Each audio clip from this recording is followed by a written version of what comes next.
Hi friends, welcome to our channel. Tollywood star hero Vijay Deverakonda ప్రస్తుతం సాహిబా అనే private ఆల్బంలో నటిస్తున్నాడు. దీంతో ఈ ఆల్బం ప్రమోషన్ కోసమని ముంబైకి వెళ్ళాడు.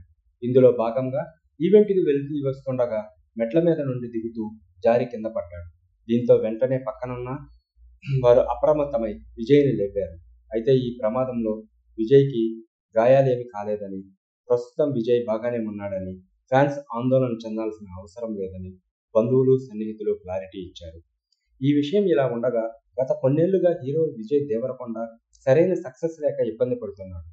ఈ క్రమంలో ఆ మధ్య నటించిన ఫ్యామిలీ స్టార్, ఖుషి, లైగర్ తదితర సినిమాలు ఆశించిన స్థాయిలో ఆడియన్స్ని అలరించలేకపోయాయి. దీంతో తన నెక్స్ట్ ప్రాజెక్టుపై ఆచితూచి నిర్ణయాలు తీసుకుంటున్నాడు. కాగా ప్రస్తుతం గౌతమ్ తనునూరి డైరెక్షన్లో విజయ్ దేవరకొండ 12 సినిమాలో హీరోగా నటిస్తున్నాడు. ఈ సినిమాని టాలీవుడ్ ప్రముఖ నిర్మాత సూర్యదేవర నాగవంశీ సితారా ఎంటర్టైన్మెంట్స్ పై నిర్మిస్తున్నాడు.